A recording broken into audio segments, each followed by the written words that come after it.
Build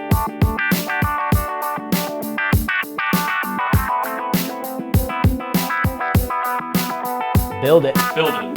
Build it. Build it. Build it. Build it.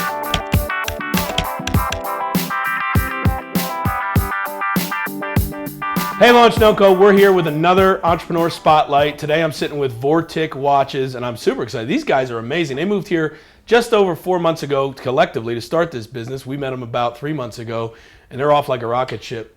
RT, Tyler, welcome to Launch NoCo. Welcome to this segment, and welcome to Fort Collins. You guys are killing Thanks, it. Chris. Yeah, thanks. So you got a job or something, but you guys are from Pennsylvania. Why and what was the motivation to move to Fort Collins to start this business?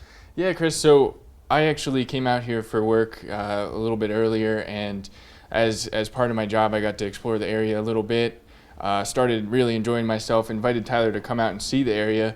When he's out here, he said, man, this would be a great place to run a business. So, he decided to move out, and we're living together and running this business And now. you guys met at Penn State? Yeah, went to school at Penn State. So you graduated Penn State when? In May. In May. Okay, so just recently. Yep. And were you business students, or what would you major in? I was an engineer, and I was a math major. yeah. Math So major, okay. we actually met when we were working together for a painting business. Okay, so why watches, and then what about Vortic Watches has got everybody so excited? Like, what's the mission? What's the vision? I mean, what are you guys doing? Well, I think we're really preserving a piece of American manufacturing history. People don't really know that the U.S. used to make watches.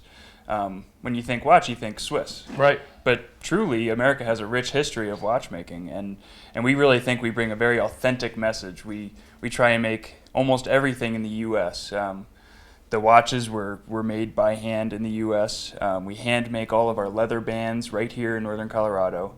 Our cases are made by a U.S. company, and the little small parts are made by some other Colorado companies as well. And so when you say America's, kind of industrial revolution, which we all know as what built America, right? Mm-hmm. Which was way back in the late 1800s, early 1900s. Is that era that you're trying to not only remind us of, but also refresh? Because that's where watches, specifically there was 3 brands that pretty much dominated it. What were they? Right, they were the Elgin National Watch Company from Illinois, Yeah. the Wolfe Watch Company from Massachusetts, and the Hamilton Watch Company from Lancaster, PA. Right. A lot of people know Hamilton. They may not know the other 2. Right, so this is that time when the U.S. was moving west, building the railroad, really expanding and becoming mobile, not just going west, but being able to go west and east. And pocket watches, they were made for the railroad. They were made for these people that if you drove across the country, you didn't know what time it was anymore. There wasn't a good way to just keep time in your pocket mobily.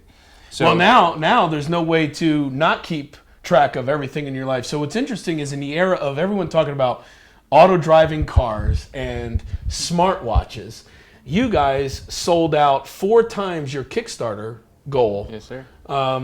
When you were like a month in town. And so why do you think that is? I mean, you're selling essentially, a not smart watch. You're selling something very traditional. It's actually got a lot of these 3 movements that are 100 years old that you're repurposing, right? Right. So why do you think? Why is that interesting to guys that are Gen Z?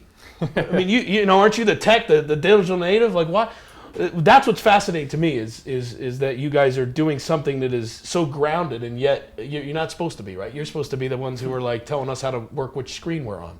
Right. So first of all, Chris, I mean, watches are big right now with men because honestly, it's one of the only pieces of jewelry that we own. Right. And so men are willing to spend a little bit more to have a really nice watch.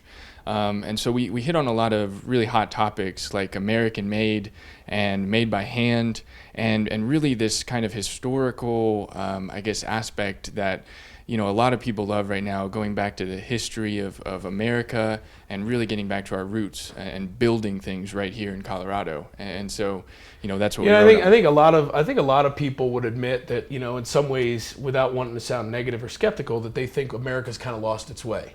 Right, and I think what's inspiring to me about you guys is, here we have some 20-somethings that are not that are really grounded in this, and that that are going to be the ones that hopefully make sure we don't lose our way or that we recover from whatever we have lost.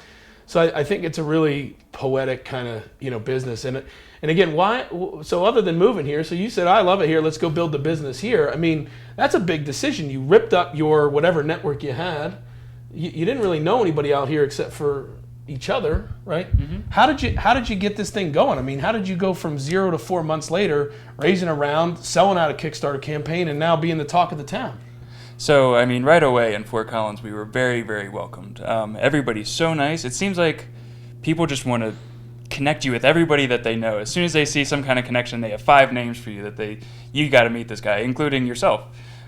We were lucky enough to present at 1 Million Cups in the NoCo 1 Million Cups.